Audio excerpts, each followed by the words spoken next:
প্রশ্ন করার অধিকার রয়েছে। সেই সুবাদে যেটুকু আমার মনে হয়েছে সেইটুকুতে আমি আপনাদের কাছে প্রশ্নটা করতে এসেছি।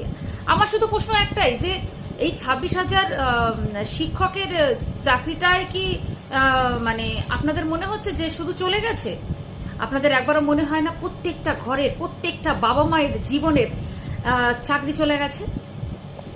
শুধু ওদের লড়াই, ওদের চাকরি চলে গেছে, এটা কিন্তু প্লিজ কেউ ভাববেন না, প্লিজ ভাববেন না। একবার ভেবে দেখুন, আজকে ভেবে দেখুন যে এবার যারা যদি মাথার ভিতর একটু এই কথাটা একবার আনেন না যে ওদের হয়েছে, ওরা লড়ছে, ওরাই লড়ুক, এটা যদি ভাবেন তাহলে তো মুশকিল হয়ে গেল। কারণ দেখুন, আমি আগেও বলেছি, এখনো বলছি, আমরা যারা আমাদের সন্তানকে যারা মানুষ করছি, মানে সরকারি স্কুলের কথা তো এখন ছেড়েই দিলাম, সেটা নিয়ে কথা নাই বা বললাম, কত কষ্ট করে বাবা মায়ের সমস্ত সঞ্চয় পুঁজি দিয়ে, মানে সমস্ত